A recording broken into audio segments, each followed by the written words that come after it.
السلام علیکم ورحمۃ اللہ وبرکاتہ۔ بسم اللہ الرحمن الرحیم۔ اللہم صلی علی محمد بعدد کل دائم و دوائم و بارک وسلم۔ ایک مریضہ کی کیفیت ہے کہ میرے گلے میں ٹانسز ہیں جو کافی پرانے ہیں، اس کی وجہ سے میرے کان میں بھی درد رہتا ہے۔ ہر وقت ایسا محسوس ہوتا ہے جیسے گلے میں بلغم پھنسا ہوا ہے، جس میں طاقت بھی نہیں ہے، ہاتھ اور ٹانگیں کانپتی ہیں، جتنا بھی آرام کر لوں مجھے ہر وقت تھکاوٹ محسوس ہوتی رہتی ہے۔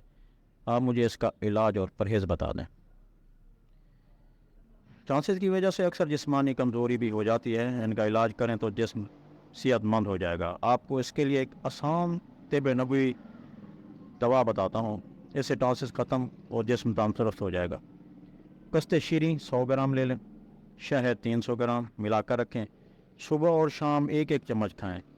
اس کے علاوہ مہندی کے پتے پانی میں ابال کر غرارے کرنے سے ہر قسم کی حلق کی سوزش دور ہو جاتی ہے، اور یہ 2 ٹوٹکے استعمال کریں، ٹانسز ختم ہو جائیں گے انشاءاللہ۔